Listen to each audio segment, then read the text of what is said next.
कि उत्तम जी जैसे लोग रहेंगे तो गो की रक्षा हो पाएगी।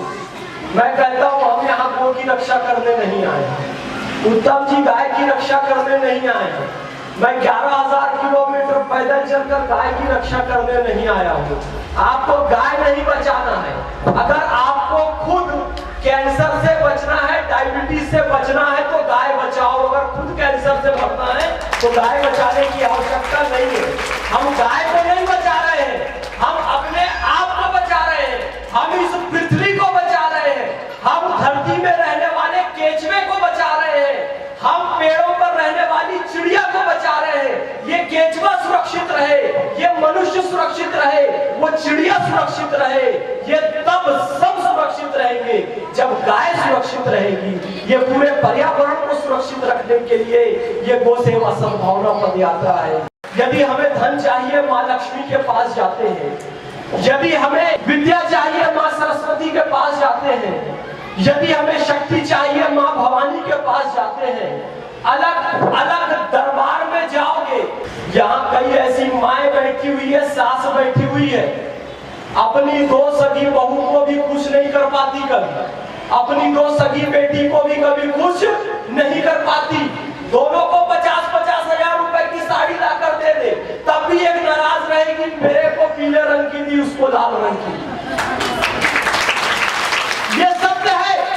तू 33 कोटि देवी देवताओं को प्रसन्न करने अलग अलग जाओगे, माँ भवानी को अलग, सरस्वती जी को अलग, धन के लिए लक्ष्मी जी को अलग, पता नहीं किसी को प्रसन्न कर पाओगे कि नहीं कर पाओगे। इसलिए दंडवत प्रणाम करो गो माता को कि 33 कोटि देवी देवता गो माता में समाहित हो गए। अब तुम्हें केवल गो माता को प्रसन्न करना है तो 33 कोटि देवी देवता अपने आप प्रसन्न हो जाएंगे। उसके बाद हनुमान जी को अलग से प्रसन्न करने की आवश्यकता नहीं, क्योंकि हनुमान जी शिव जी के अवतार हैं और शिव जी नंदी के बिना हो सकते हैं क्या? यदि गो माता को प्रसन्न कर लिया तो शिव जी भी प्रसन्न हो गए, और शिव जी प्रसन्न हो गए तो हनुमान जी भी प्रसन्न हो गए। और आपके घर में यदि गो माता है, आप जाइए पावन शक्ति पीठ पर, घंटी बजाइए, मन्नत मुरादे मांगिए। आप जाइए 12 ज्योतिर्लिंगों में जाइए, घंटी बजाइए, मन्नत मुरादे मांगिए। 4 धाम में जाइए, घंटी बजाइए, मन्नत मांगिए। मैं गारंटी नहीं देता मन्नत पूरी होगी या नहीं होगी, लेकिन कहा गया है कि यदि आपके घर में गाय है और उसके गले में घंटी बंधी हुई है और आपकी सेवा से गाय प्रसन्न हो गई, तुम्हारे लाठी डंडे और पानी से भी बौछार से नहीं, अगर प्रसन्न होकर उसने अपना गला हिला दिया और उसके गले की घंटी बज गई, तो समझ जाना काशी विश्वनाथ में भी घंटी बज गई, माता वैष्णो देवी में भी घंटी बज गई, सिद्धि विनायक में भी घंटी बज गई, हनुमान जी महाराज के यहाँ भी घंटी बज गई।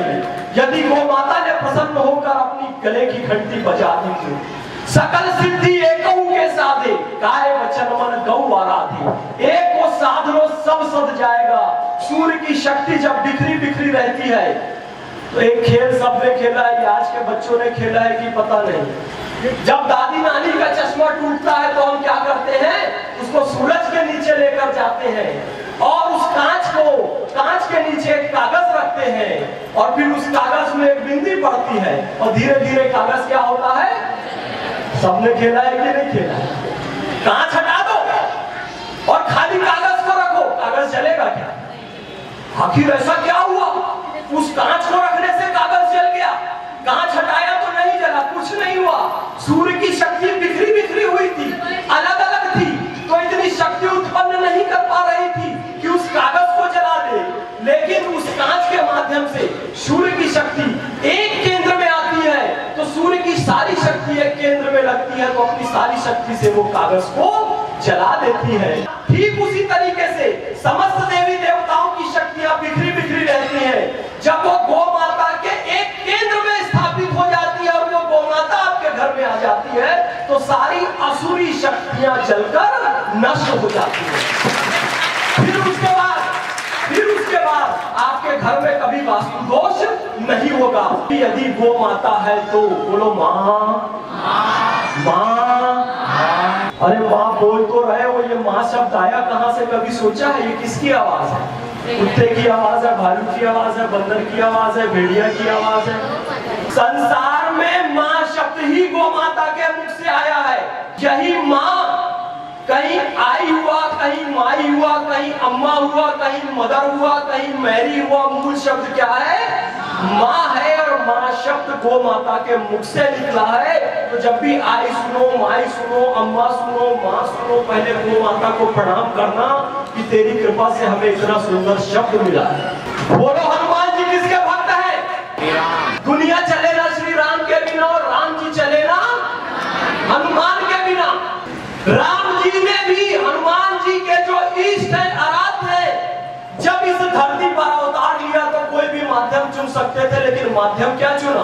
और मेरी माताओं बहनों को संदेश ये दिया कि मां कौशल्या को सारी दुनिया जब बांझ कह रही थी कि इस स्त्री के गर्भ से कोई संतान उत्पन्न नहीं हो सकती, बड़े बड़े नीम हकीम वैद्यों को दिखाया, जांच किया, तो ये कहा कि अरे इस गर्भ में कोई जीवात्मा नहीं आ सकती। लेकिन मेरे भगवान राम ने क्या लीला रची, क्या लीला रची। तीन लोक नवखंड में गुरु ते बड़ा न कोई, और करता करे न कर सके, गुरु करे सो होए। तो गुरु वशिष्ठ को बुलाया गया, कहा ये डॉक्टर नीम हकीम वैद्यों के बस की बात नहीं है, गुरु को बुलाओ। गुरु कुम्हार शिशु कुंभ है, गड़गड़ काढ़े खोट और अंदर हाथ सहार दे और बाहर मारे चोट। गुरु को बुलाया गया। गुरु ने कहा क्या कहते हैं डॉक्टर नीम हकीम वैद्य लोग कि इस गर्भ में कोई जीवात्मा नहीं आ सकती। कोई बात नहीं, पुत्र का मेष्टि यज्ञ किया, पंचगव्य की आहुति डाली, गाय के दूध दही घी गोबर गोमूत्र की आहुति डाली, पुत्र का मेष्टि यज्ञ में प्रसाद स्वरूप गौ माता के दूध से बनी हुई खीर मिली। और जब गौ माता के खीर का प्रसाद, जब उनके दूध का प्रसाद, जब उनके पंचगव्य का प्रसाद मां कौशल्या के हाथ में आया, तो उस प्रसाद को उन्होंने ग्रहण किया और वो प्रसाद सीधा गर्भ में गया। और जैसे ही गौ माता के दूध की कृपा गर्भ में गई, तो कहने वालों का कथन सही सिद्ध हुआ कि इस गर्भ में कोई जीवात्मा नहीं आ सकती, क्योंकि जब गौ की कृपा गई तो जीवात्मा नहीं, सीधा परमात्मा है, सीधा परमात्मा है। भगवान श्री रामचंद्र जी सीधा आए। जब गाय का दूध भगवान श्री कृष्ण ने पिया तो उनके मुख से गीता निकली। और जब राजा जनक खेत में हल लेकर गए, नंदी लेकर गए, तो खेत से सीता निकली। तो आपको तो सब पता है। फिर से गीता कहां से आई? भगवान ने गाय का दूध पिया। सीता कहां से आई? राजा जनक नंदी बाबा गो कृपा और गोबर गोमूत्र खेत में लेकर गए तो सीता प्रकट हुई। ज्ञान सब है लेकिन घर में गाय नहीं। जब कन्या का पिता हाथ लेकर खड़ा होता है कि मैं योग्य वर को अपनी कन्या का दान करूंगा, कोई ऐसा ऐरा गहरा लड़का अपनी कन्या को मैं देने वाला नहीं हूं, तब पंडित जी पूछते हैं कि बता लड़के, बता वर तेरी योग्यता क्या है? तो योग्यता जो सबसे बड़ी पूछी जाती है तो पूछा जाता है तुम्हारा गोत्र क्या है। Very good. गोत्र का अर्थ क्या है? गो यानी गाय, त्रा यानी तरण करने वाला, रक्षा करने वाला, गाय की रक्षा करने वाला। पंडित जी ने पूछा भैया तुम्हारा गोत्र क्या है, यानी तुमने कितनी गाय की रक्षा की है। अब जिसने गाय की रक्षा की है वो तो बताएगा कि महाराज मैंने इतनी गाय की रक्षा की है। तो आपने गाय की रक्षा की नहीं, तो आप जाते हैं अपने गुरु के पास, कहते महाराज भरद्वाज गोत्र, वशिष्ठ गोत्र, गौतम गोत्र, शांडिल्य गोत्र, यानी कि मेरे गुरु भरद्वाज ने जितनी गायों की रक्षा की थी मैं उन्हीं के वंश का हूं, तो उनकी रक्षा की हुई गाय में मेरा भी पुण्य हासिल होता है, मेरा भी पुण्य हासिल होता है। यानी कि इनके परिवार में गो रक्षा की परंपरा है, ये गो रक्षा करता है, यानी मेरी बेटी की रक्षा भी करेगा। ये गाय की इज्जत करता है तो मेरी बेटी की भी इज्जत करेगा। गाय को छत देता है तो मेरी बेटी को भी छत देगा। गाय को यदि अन्न देता है तो मेरी बेटी को भी अन्न देगा। और गाय इसके यहाँ सुरक्षित तो मेरी बेटी भी सुरक्षित। ये संस्कार तब आते हैं जब घर में गाय हो, इसलिए गाय रखो। गाय सुरक्षित तो हमारे 16 संस्कार सुरक्षित। गर्भधारण, पुष्पन, सीमांतोलयन, जातकर्म, नामकरण, निष्क्रमण, अन्नप्राशन, चूड़ाकर्म, कर्ण भेदन, विद्या आरंभ, उपनयन के शांत, समावर्तन, विवाह और अंत्येष्टि, 16 के 16 संस्कार पंचगव्य के बिना पूरे नहीं हो सकते। गाय का दूध, दही, घी, गोबर, गोमूत्र चाहिए। बोलो ये प्रतिमा जो है किसकी प्रतिमा है? इनकी क्या होती है? पूजा होती है, आरती उतारते हैं, सब करते हैं। कि सड़क में एक पत्थर पड़ा हुआ है, उसकी कोई पूजा नहीं कर रहा है, कोई लात मार के जा रहा है, कोई उसमें थूक देता है, कोई मूत्र त्याग कर देता है, कोई मल त्याग कर देता है, उसकी कोई इज्जत मान सम्मान नहीं होती है। लेकिन इस प्रतिमा की क्यों पूजा होती है? क्योंकि जब सड़क में वो पत्थर है तो उसको एक कलाकार ने उठाया, उसको एक आकार दिया, हनुमान जी का आकार दिया, उसके बाद यहाँ पर लाकर उसको बैठाया। अभी भी वो भगवान नहीं बने हैं। अभी सड़क के पत्थर और मंदिर के पत्थर में कोई अंतर नहीं है। लेकिन जब मंदिर में वो पत्थर रखा और उसमें गाय का दूध, दही, घी, गोबर, गोमूत्र डालकर उसकी प्राण प्रतिष्ठा कर दी, तो अब ये पत्थर नहीं, अब ये भगवान है। अब ये भगवान है, इसलिए इसकी पूजा होगी।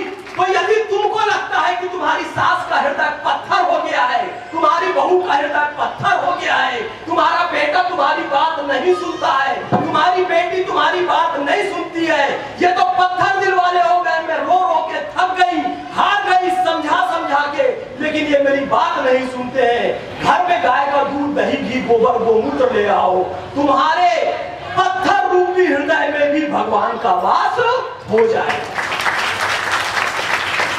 यदि 10 भैंस खड़ी हो ना, तो 10 भैंस में से उसका एक बच्चा छोड़ो तो पहचान नहीं पाता है ये 10 में से कौन सी मेरी माँ है। कभी करके देख लेना, क्योंकि उसने भैंस का दूध पिया है। और 10 जर्सी खड़ी हो, होलिस्टन खड़ी हो, विदेशी नस्ल का जानवर खड़ा हो, उसमें से उसका बच्चा छोड़ो वो भी अपनी माँ को पहचान नहीं पाता।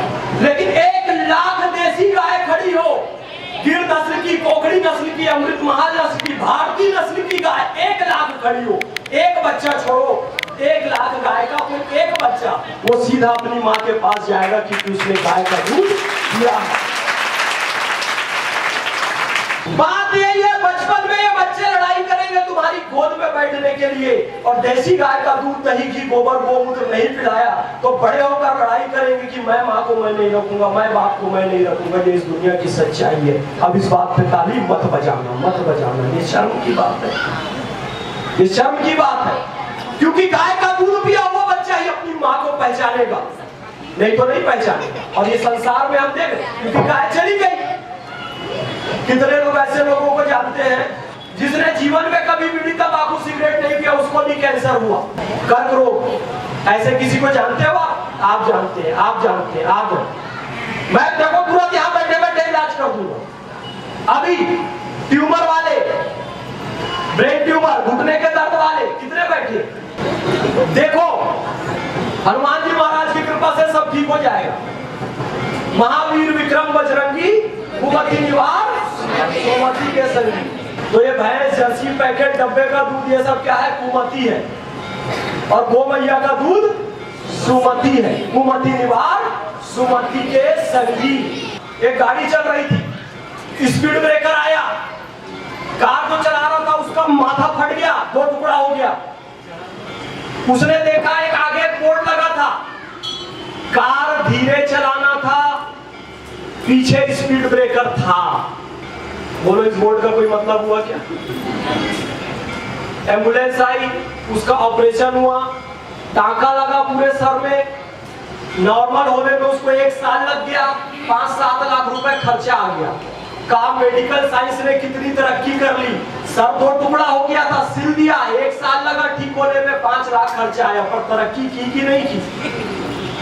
अरे मेरे बाप 1 साल क्यों लगाता, 5 लाख क्यों लगाता, वो बोर्ड को उठाता और पहले लगा देता कि गाड़ी धीरे चलाओ, आगे स्पीड ब्रेकर है। हम यही आपको बताने आए हैं कि कैंसर क्यों होता है। ये खाओ नहीं तो कैंसर होगा नहीं, ऐसा करो नहीं तो डायबिटीज होगा नहीं, ये समझ जाओ तो नहीं होगा।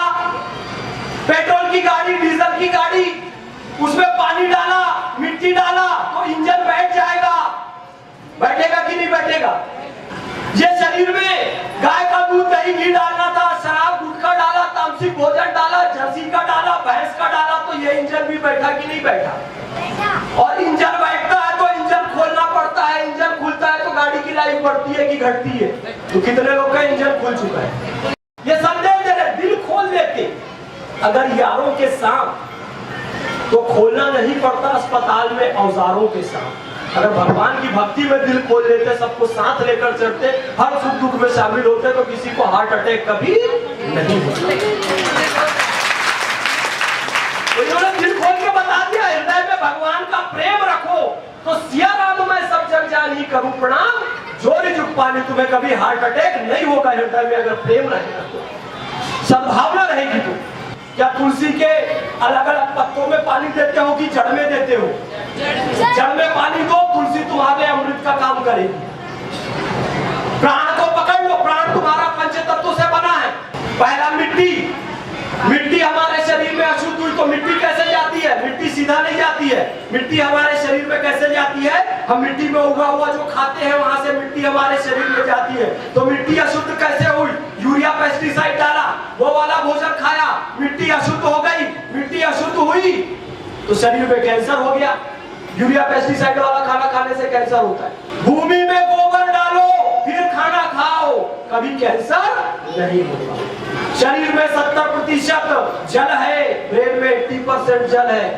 जल अशुद्ध तो ब्रेन ट्यूमर होगा, जल संबंधी सारे रोग होंगे। इसलिए गंगा जल पियो, गंगा जल पियो, कभी तुम्हारे शरीर का जल अशुद्ध नहीं होगा। बोलो गंगा जल सबके घर में है कि नहीं है? रोज पीते हो कि नहीं गिलास में? नहीं, पूजा के लिए रखते हो। गंगा जल डालो ना उसमें। गाय के मूत्र से गंगा जल, असली गंगा जल कौन सा है? गौ माता के मूत्र में गंगा मैया का निवास है। किसी भी शास्त्र में आप बोले पढ़ लीजिए, सही है कि गंगा जल गौ माता के मूत्र में है। गंगा जल लाने तुम हरिद्वार नहीं जा सकते। गौ माता का मूत्र पियो, तुम्हें कभी जल संबंधी रोग नहीं होगा। ब्रेन ट्यूमर है तो ब्रेन ट्यूमर ठीक हो जाएगा, और ब्रेन ट्यूमर नहीं है तो कभी होगा नहीं। हमारे शरीर में अग्नि तत्व है। अग्नि तत्व की शुद्धि किससे होती है पता है? घी से। घी से, देसी गाय का घी, देसी गाय का घी डालो। मैं आज एक गारंटी देता हूँ तुमको, एक रोग आज ही के आज मैं ठीक कर दूंगा। कितने लोगों को नींद नहीं आती है रात? नींद नहीं आती है, कोई बात नहीं। अच्छा, खर्राटा कितने लोगों को आता है? वो बाजू वाला बताएगा, वो आप नहीं बताओगे। देसी गाय का घी नाक में डालकर सो जाओ, तुम्हारी सालों की बीमारी एक रात में खत्म हो जाएगी। और आप पहले नहीं हो, लाखों लोगों के ऊपर हम प्रयोग कर चुके हैं। गोमूत्र का पान प्रतिदिन करते रहो, कभी कैंसर नहीं होगा। जिसको कैंसर है आज से गोमूत्र पिलाना चालू करो, समाप्त हो जाएगा। कोई बच्चा मंद बुद्धि है, महीने 2 महीने में फर्क देखो, उसकी नाक में घी डालो, बच्चा मंद बुद्धि है, अपने आप ठीक होने लगेगा। नाक में, आंख में मत डाल देना, कान में नहीं डाले। लेकिन वो कौन सा हो? वो जर्सी का पैकेट का डब्बे का नाम मत डालो। भैया कहे महाराज जी तो बोले थे तुम जाके रे कलंदर संगे मरमर के मकानों में नहीं मिलता। भगवान राम जो बड़े बड़े महलों में नहीं मिलेंगे, जब शबरी को राम मिलेंगे तो वन में भटकते हुए मिलेंगे। इसलिए पैदल चलकर आया हूं। कलंदर संगे मरमर के मकानों में नहीं मिलता, ये असली घी है, ये मॉल की इन दुकानों में नहीं मिलता। ध्यान रखना। चरने वाली गाय जो वन में चरती है, देसी गाय, उसका देसी विधि से, यशोदा मैया की विधि से निकाला गया घी, मशीन से बनाया हुआ घी, वो घी डालना है। यदि आपको वायु संबंधी रोग है, शरीर में वायु तत्व की शुद्धि दही करता है, दही खाओ, वायु संबंधी रोग नहीं है। मुंह में छाला नहीं होगा, हार्ट अटैक नहीं होगा, गैस इधर उधर से पास नहीं होगी। परेशान रहते हैं इस समस्या से, गाय का दही खाओ रोज दोपहर के खाने, रात को नहीं खाना, कभी गैस्ट्रिक की प्रॉब्लम नहीं होगी। और घुटने का दर्द, जितने लोगों को घुटने का दर्द है, शुद्ध देसी गाय का दूध खड़े होकर गर्मा गर्म पीना चालू करो, देसी गाय का घी डालकर, आपके घुटने का दर्द चला जाएगा। लेकिन पहले एक बार जांच करवा लेना देसी गाय का है कि नहीं है। मार्केट का डब्बे का लोगे और डायबिटीज बढ़ता जाए। लेह से चला कन्याकुमारी गया, कन्याकुमारी से अमृतसर, अभी जा रहा हूँ। 11,000 चलाऊं, 3,000 और चल। इस्लामी शरीर वेदांती मस्तिष्क भारत की एकमात्र विकास की आशा है। तो मैं डॉक्टर APJ अब्दुल कलाम का वंशज हूँ, मैं अशफाकुल्लाह खान का वंशज हूँ। शरीर एक मुस्लिम परिवार से आया है, लेकिन मस्तिष्क में वेदांती ज्ञान भरा हुआ है।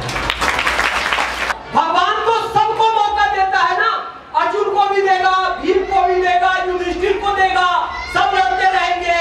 तो खाटू श्याम जी बारवरी जी क्या बताएंगे, ना अर्जुन महान न भीम महान। महान कौन? केवल एक चक्र चल रहा है भगवान, किसका चल रहा है? कृष्ण जी का। वो जिस पे कृपा कर दे कि मेरा आपकी कृपा से सब काम हो रहा है, और करते हो तुम कन्हैया मेरा नाम। ये काम वो मुझसे करवा रहा है, मुझसे काम करवा रहा है, इसलिए मैं वो कथा करूंगा। और जो सारी बातें मैंने कही उसको एक पुस्तक के रूप में संकलित किया गया है और एक चार्ट के रूप में संकलित किया गया है। मैं आपको बताऊं कि वो महान वैज्ञानिक जिन्होंने वो पुस्तक लिखी और वो चार्ट बनाया, वो कहीं और के नहीं, आपके मुंबई के डॉक्टर उत्तम महेश्वरी जी। एक बार उनके लिए ताली बजाएं। और जितने घुटने वाले हैं, कैंसर वाले हैं, डायबिटीज वाले भैया मुंबई के ही हैं, कांदीवली में रहते हैं, इनके पास चले जाना है। भगवान ने चाहा तो तुम्हारी सारी समस्या का समाधान हो, क्योंकि मैं तो पैदल चलते हुए आगे निकल जाऊंगा ज्ञान बांटते हुए। मैं ना गोमूत्र लेकर चलता हूँ, ना घी लेकर चलता हूँ, वो सब इनके पास है, वो ले लेना इनसे। एक बार एक प्रयोग और करेंगे। ये क्या है जी? पकड़ो इसको, उठा के खड़े हो। बहुत भारी है क्या? हाथ दर्द दे रहा है क्या? नहीं दे रहा है ना? इसमें कोई वजन ही नहीं है, दिखाओ। इसमें कोई वजन है क्या? इसमें कोई ताकत लगेगी क्या? नहीं लगेगी। फिर इसे उठाओ। इसमें कोई वजन नहीं है, कोई ताकत नहीं लगेगी, लेकिन हम इनको 1 घंटा उठा के खड़े रहने बोले तो क्या होगा? और 1 महीना उठा के रखो, ये हाथ पूरा अकड़ जाएगा। इस सुपारी में कोई वजन नहीं है, और 1 साल उठा के रखने बोले तो ये हाथ ऐसे ही नहीं रहेगा, ये हाथ अकड़ेगा, खराब होगा, उससे पूरे शरीर में लकवा मार जाएगा। ये होगा ना? जबकि इस सुपारी में कोई वजन है नहीं, सामान्य सा वजन। थोड़ी देर उठा के रखे रहो, फिर भी थोड़ा दर्द देने लगा, बैठ जाओ भगवान। ये सुपारी में कोई वजन नहीं था, फिर भी उसको 1 घंटा उठा के रखो तो हाथ दर्द दे देगा। ए मेरी माँ और मेरी बहनों, तुम लोग ध्यान से सुनो। किसी पड़ोसन ने क्या कहा, पति ने क्या कहा, बहू ने क्या कहा, सास ने क्या कहा, उसकी बात में कोई दम नहीं था। तुम अगर उसको दिमाग में 1 महीना, 1 साल, 5 साल उठा के रखोगे तो उसको कुछ नहीं होगा, तुम्हें दुनिया भर की बीमारी हो जाएगी। तुम्हें डायबिटीज हो जाएगा। डायबिटीज कभी मीठा खाने से नहीं होता है, डायबिटीज चिंता करने से होता है। जितनी चिंता करोगे डायबिटीज होगा, और डायबिटीज के बाद मीठा खाओ तो नुकसान होता है। ये वेद में गाय को विश्व की माँ कहा गया। गावो विश्वस्य मात्रा। गाय हिंदू मुसलमान की माँ नहीं, पूरे विश्व की माँ है, इसलिए वो मेरी अपनी माँ है। पैगंबर हजरत मोहम्मद सल्लल्लाहु अलैहि वसल्लम ने कहा, गाय का दूध पियो, गाय का दूध शिफा है, गाय का घी दवा है, और इसका मांस बीमारी है। पैगंबर मोहम्मद कह रहे। और ईसा मसीह का जन्म भी गौशाला में हुआ है। गाय सबकी माँ है, जो समझे तो अच्छा, ना समझे तो उसका बुरा। तो भैया समझो। तो यदि ये बात आपको अच्छी लगी तो मुझे सहयोग करो 3 तरीके से। पहला, कल से मैं 11,000 किलोमीटर चल रहा हूँ, मेरे साथ 1 कदम चलना। रास्ते भर जब हम पैदल चलते हैं तो गाय तो दिखती ही है, कितनी गर्मी है। अभी घर में रहते हो, क्या हालत होती है तुम्हारी। हम धूप पे चलते हैं, धूप में सैकड़ों गाय दिखती है, कुत्ते प्यास से मर रहे हैं, तड़पते रहते हैं, कौवे, चींटियां, पक्षी, वो सबको हम भोजन कराते हुए चलते हैं। हम नहीं, भगवान कराता है। लेकिन माध्यम कौन बनता है? आप लोग 1 रुपए देते हो तो उसी से हम करवाते हैं। 1 कदम मेरे साथ चलना, जीव दया के लिए, गो सेवा के लिए 1 रुपए का सहयोग करना, और तीसरा एक प्रार्थना करना, एक दुआ करना, क्योंकि आप सब शुभकामनाएं देने वाले हैं। तो बहुत सारे रास्ते में दुश्मन भी मिलते हैं। राम जी को यदि हनुमान मिले तो तारका और सुबाहु भी मिले, तो जान के दुश्मन भी बहुत लोग हैं। जो लोग गो सेवा कर रहे हैं वो इस बात को जानते हैं कि उनकी जान पे कैसे हमेशा आफत बनी हुई होती है। लेकिन जहाँ पर कृपा राम की हुई, तहाँ पर कृपा करे सब।